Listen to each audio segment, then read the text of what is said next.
ಹಿಂದೂಸ್ತಾನದ ಸೌರ್ಯಕ್ಕೆ ಹೊರಗೆ बीजेपी आए मुल्क को आजादी लाने वाला मुसलमान, मुल्क को आजादी लाने वाला मुसलमान आज भी जाकर इंडिया गेट के अंदर वोट के अंदर रहो, शहीदा की लिस्ट के अंदर 70% मुसलमान सीने में बोली जाको आजादी लेने का होते पीठ पे हमें बोली सीने में बोले जाको ये आजादी नहीं दो ये देश हमारा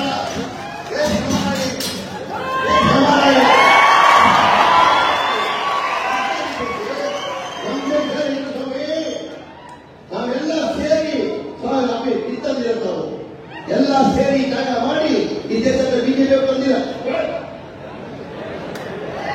ಸರಿ ಜಾಗ ಮಾಡಿದ್ರೆ ಈ ಪಠಾಣ ಆದ್ರೆ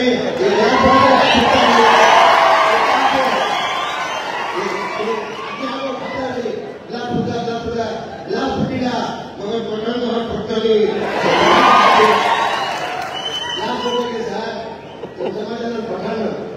ಏನೂ ಆಗಲ್ಲ ದೇಶದ ನಮಗೆ ನೋವುದಾಗುತ್ತೆ ನಾವೆಲ್ಲ ಒಂಥರ ಪ್ರೀತಿಯಿಂದ ಅನ್ನದವರಿಗೆ ನಮ್ಮ ದೇಶದ ಬಗ್ಗೆ ನಾವು ಅಭಿಮಾನ ಇಟ್ಕೊಂಡು ನಾವೆಲ್ಲ ಇಲ್ಲಿ ಮಾಡ್ತಾ ಇದ್ದೀವಿ.